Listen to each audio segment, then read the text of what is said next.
Hey, my name's Margot. Last year, I changed my status to Mrs. and added a wedding band next to my collection of courtroom victories. Slinging arguments before a judge, that's my zone. But dang, I never thought I'd need a defense strategy for family dinners. So, let me put you in the picture. My man, Tom. He's a mama's boy, and I get why. Mrs. Walters, his mom, is the queen bee of their hive. Did the single mom hustle, brought up 2 kids solo. Mad props for that. Sarah, his sister, well, she's another story, thinks she's the center of the universe or something.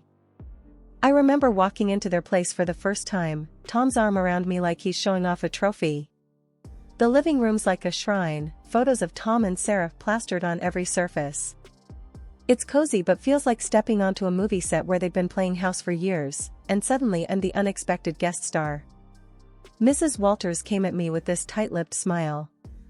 You know the kind, the one that says, I'm smiling because that's what I'm supposed to do, but I'd rather be scrubbing the bathroom grout with your toothbrush. Dressed in one of those floral numbers that just screamed I'm the matriarch. Margot, dear, Tom's told us so much about you, she said, sizing me up like I'm a car she's not sure she wants to buy. Yeah, I've been looking forward to meeting the famous Mrs. Walters. Tom's done nothing but sing your praises, I said, trying to thaw the room a bit. Oh, how sweet, Sarah chimed in. She'd been eyeing me like a hawk since I walked in. Tell us, Margot, how's the lawyer life? I picture you in court, like on TV, making bank. So how much do you actually make? I almost choked on my spit. Who asks that straight out of the gate? I laughed though, 'cause what else are you gonna do? You know, trade secret and all that. I shot back, not missing a beat. Mrs. Walters picked up the baton like it was a relay race. But surely you can give us a ballpark figure, for family. Tom shot me that please don't be mad look, but I kept my cool. If I had $1 for every time someone asked me that, I'd have enough to change the subject, I parried, topping it off with what I hoped was a disarming smile. Mrs. Walters snorted. Yeah, she snorted.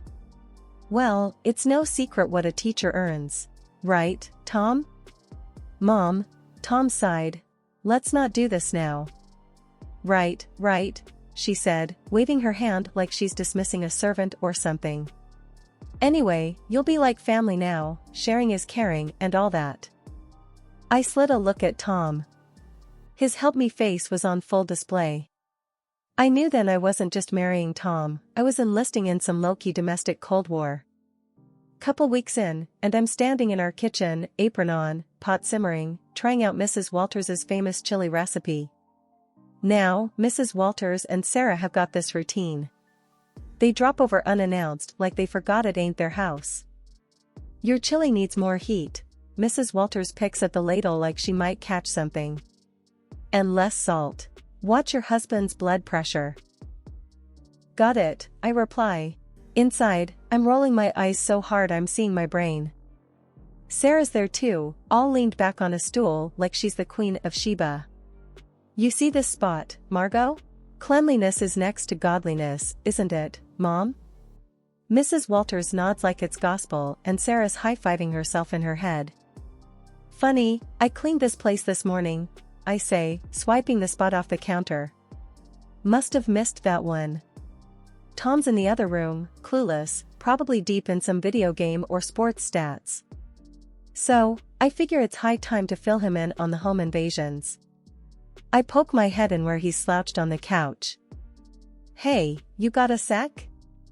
What's up, babe? Tom flicks his eyes up for just a moment, poor thing, like he's afraid he might miss a crucial play. Your mom and Sarah, they come in, take over, nitpick everything I do. It's like they're looking for stuff to complain about, I let it tumble out. Margot, they mean well, you know? They're just... Tom scratches his head. I'll talk to them. They'll chill out. Back to the kitchen, and it's like walking into the final round of some cook-off where I'm the only contestant and the judges are out for blood. So, Margot, when's dinner? Tom must be starving. Sarah glances at me like I'm the help. Whenever the chili decides it's ready, I shoot back, but I keep my voice light. It's a tightrope walk.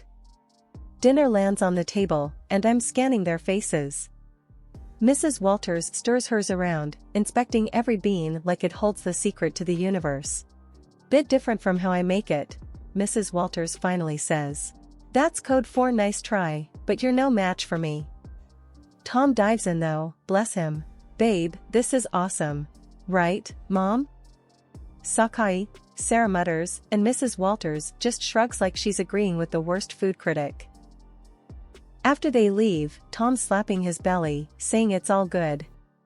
I'm watching the door shut behind them, feeling tiny, like I'm losing at some game I didn't sign up to play.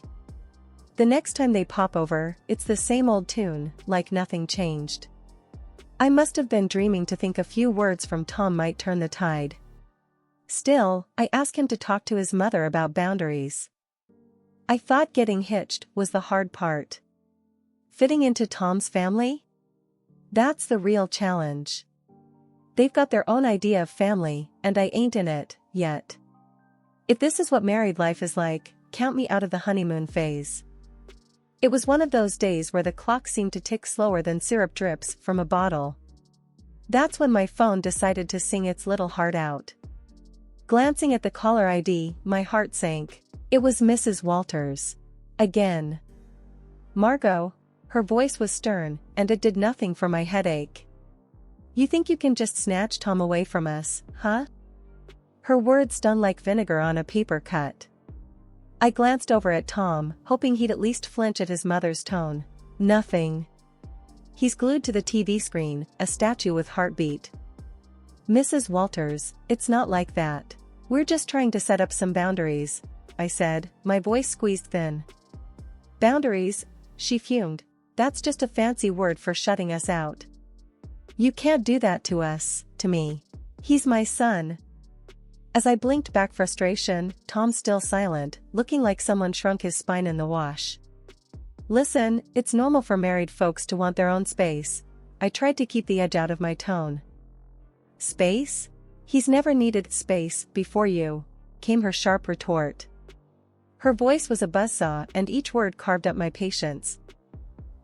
That was when Tom decided to pipe up, but not to back me up. No. Mom, is everything okay? Margot's not, she's not being unreasonable, I guess, he said, but his voice was like wet cardboard. Tom, I just can't believe this. First, Sarah tells me Margot is making a fuss over our visits, and now this? Mrs. Walters sounded wounded, and boy did Tom jump on that note. Sarah said that? Tom turned to me, eyebrows raised as if I was the one creating trouble. Yeah, she did. And I think she's right. Family is family, Tom. You can't just turn your back on us. She pressed harder, knowing she was reeling him in. I saw my husband, a man I loved, deflate like a party balloon 2 days after the fun. The call ended with promises of another family meeting that felt more like a summit to discuss the terms of my surrender. After the call, it was as if nothing happened. Tom settled back on the couch, resuming his championship in channel surfing. Mrs. Walters resumed her drive-bys, each one a masterclass in thinly veiled jabs. And Sarah? Well, she might as well have been a puppet master the way she got Tom's ear whenever she pleased. When word got back to me that my husband's sister, Sarah, was running her mouth about me all over town, my blood boiled for a second. But I didn't let it get the best of me. I knew I had to handle this the right way. So, I waited for the right moment to deal with Sarah directly, and that moment came sooner than I thought. I found Sarah at the market on a Saturday morning, filling her basket with groceries. She didn't see me at first, but I walked right up to her, steady and strong. Sarah, I said. She looked up and rolled her eyes. What do you want, Margot? We need to talk. It's about the stories you've been spreading. She snorted loudly, a smirk spreading across her face. Stories? I don't know what you're talking about. The rumors, Sarah.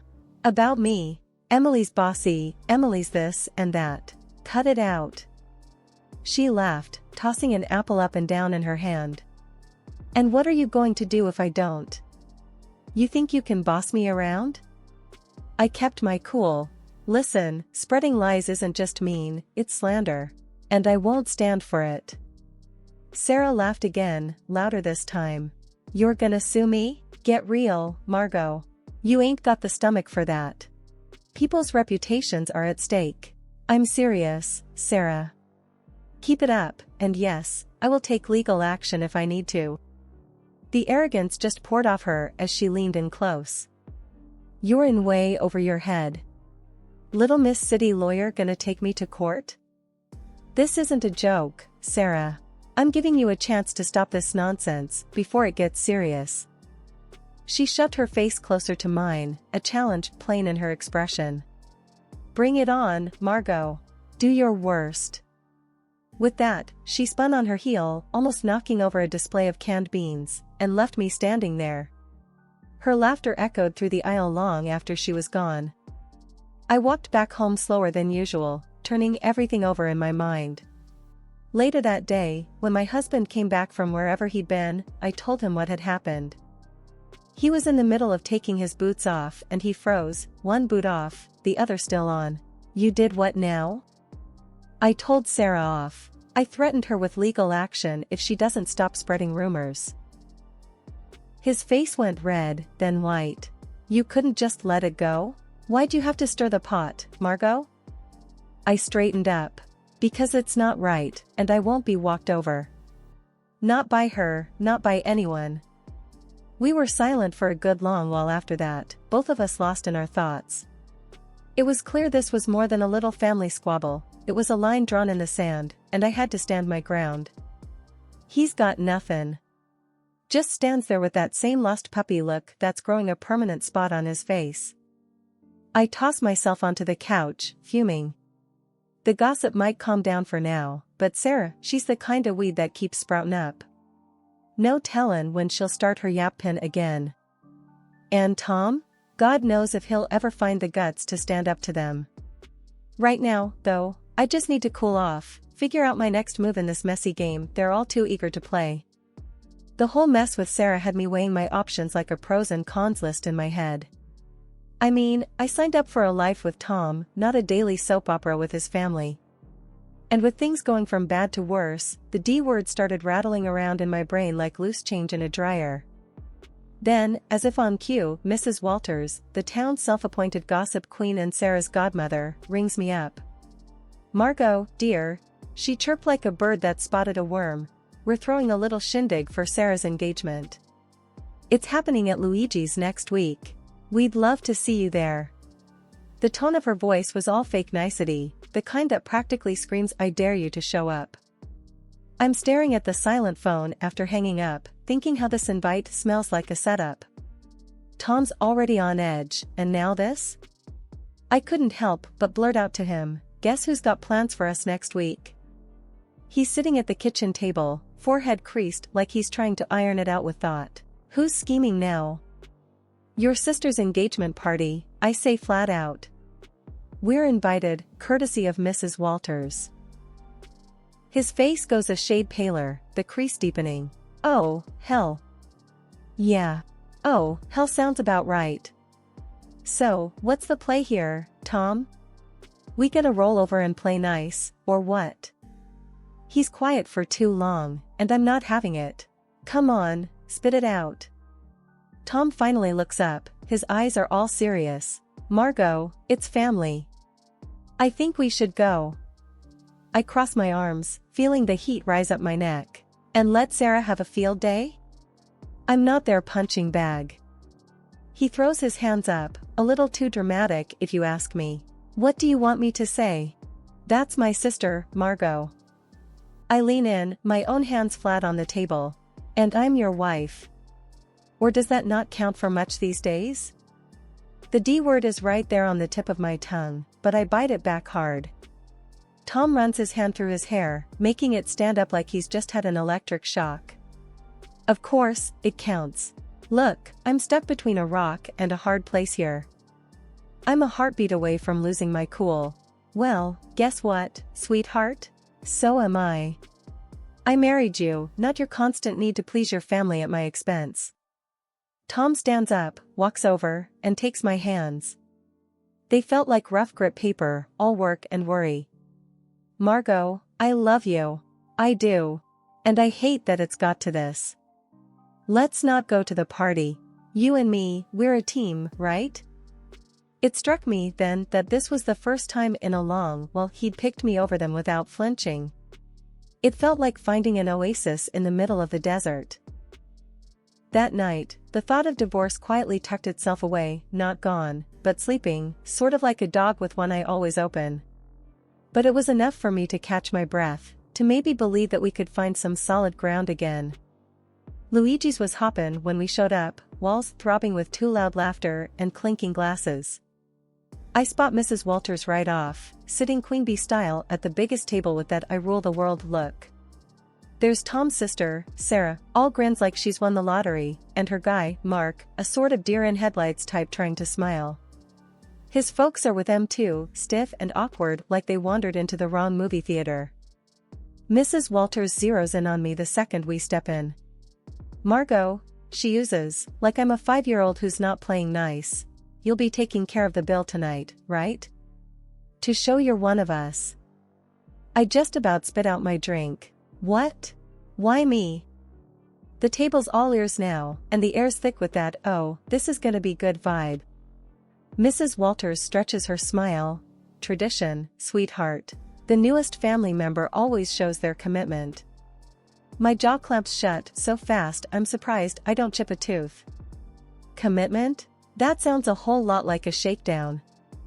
Everyone's perked up like hounds hearing a whistle, and there she goes, Mrs. Walters puffing up like I've slapped her. Excuse me? That's uncalled for. Tom leans in, his voice barely more than a spit of sound. Just do it, Margot. It's not a big deal. A big deal? I fire back, whisper turned to a snarl. No thanks. I ain't no one's piggy bank. He's hissing now, real quiet but clear. Pay the damn bill, Margot, or we're through. I mean it. My laugh's as sharp as a snapped wire.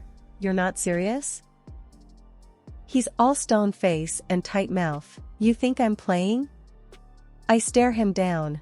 Divorce over this? He's all, family first, Margot. I'm shaking my head, and where do I fit, huh? It's showdown time, and even Mark and his parents are watching, their faces screaming what the hell's going on? I push back my chair and stand, let them all get an earful. No, I ain't doing this dance, I say, voice like a hammer on steel. There's shock on their faces, some whispering, some wide-eyed. Tom's going red, white, red, like a stoplight losing its mind. Mrs. Walters looks like she might choke. I walk out into the night. It's black and cool and smells like freedom. I hear the door slam behind me, my heart's doing a 100-yard dash, but it's Tom who flung the D word, not me. The bar was nothing special, just another hole in the wall with dim lights and the smell of old beer. I had barely settled with a glass of something strong when my phone rang. It was Tom, and for a moment, I considered not answering. But I did. Margot, listen, I'm sorry. I didn't want to say divorce. Tom's voice was rushed, apologetic. Before I could even think of a response, Sarah's voice blasted through. You've ruined my engagement dinner, you selfish. The phone must have changed hands so fast my head spun. I could practically hear the venom in her voice. In the background, I heard Mrs. Walters, loud and clear. Why should I pay? He's your son, you pay the bill. I won't have my daughter married into a family that doesn't know how to treat. The chaos from Luigi's was spilling through the phone like a bad sitcom without a laugh track. People were arguing, and it seemed like nobody was keen on picking up the tab. I pushed away from the bar, my anger lending me a clear, calm voice. Sarah, chill out. Your mom's the one making a scene, not me. Hang up, Margot, Tom said, now a faint whisper behind his sister's ranting. No, she needs to. Sarah kept going, but I wasn't about to play this game. I ended the call. The screen showed a string of missed calls and texts that I swiped away. They were probably all about the same thing. Guilt, blame, the usual. I looked at the bartender. Another one, please. He nodded, pouring another shot without a word. Silence settled around me, except for the low murmur from the regulars scattered around. I tried to collect my thoughts. My phone screen lit up again, showing Tom's name. The guy just didn't know when to quit. I flipped the phone face down, letting it go to voicemail. It was futile to talk when the whole crew was going off the rails back there. A few drinks later, the door to the bar creaked open, and in came a chilly gust of evening air. But I didn't look up. It didn't matter who was coming and going. I thought about what just happened, what it all meant. Here I was, sitting in a bar because my family-in-law decided I was the bank. And instead of understanding, my supposed partner turned it into an ultimatum. I finally picked up my phone and typed out a text. Tom, we're done. Sarah can think what she wants, and your mom can deal with her own damn bills. I won't be part of this circus anymore. Just as I hit send, the phone rang again. This time, I shut it off. I was tired. Tired of the arguing, the demands, and above all, tired of feeling like I was alone in a partnership that was supposed to have my back. When the room finally stopped spinning, and my head felt a little clearer, I knew what had to happen next. It was time to start looking forward, even if I had to do it on my own. No more games, no more being the scapegoat for a family that couldn't see past their own drama. I walked out of the bar, leaving the noise and the night behind. The air was getting colder, and the city lights were starting to blur into the coming darkness. The road ahead was uncertain, but for the first time in a long while, it was mine to take. What a mess that last evening was. The whole thing at the restaurant blew up bigger than anyone thought. The groom had had it up to here with the drama and ditched the engagement right then and there. Sarah's face when he dropped that bomb, I can't even. No one saw it coming, least of all her. Then the mother-in-law went off the deep end. She was screaming like some banshee, causing such a scene that the groom's folks were ready to dial 911. Disrespect, she was yowling. No consideration. It was chaos, the kind of thing you see on those trashy daytime shows where chairs start flying.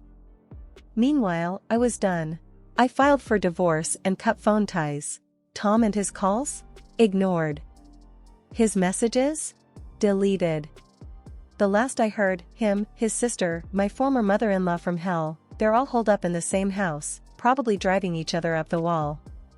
As for me, it felt like I'd finally stopped holding my breath after years underwater. Life's simpler now, but that evening's still the talk whenever I'd bump into people from the old circle. It gets old, you know? So here's the update, for anyone who still cares, I'm living my best, most peaceful life. I'm sitting in my usual spot at the cafe down the street from my place, the one where the coffee is strong and no one asks too many questions. The barista gives me a nod. The usual, he asks, like he's asking if the sky's up. Yep, I say. That's what my days are like now, no fluff or meddling in-laws.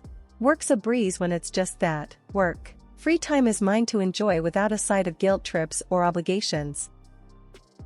I curl up on my couch, that one piece of furniture that's followed me through all the moves.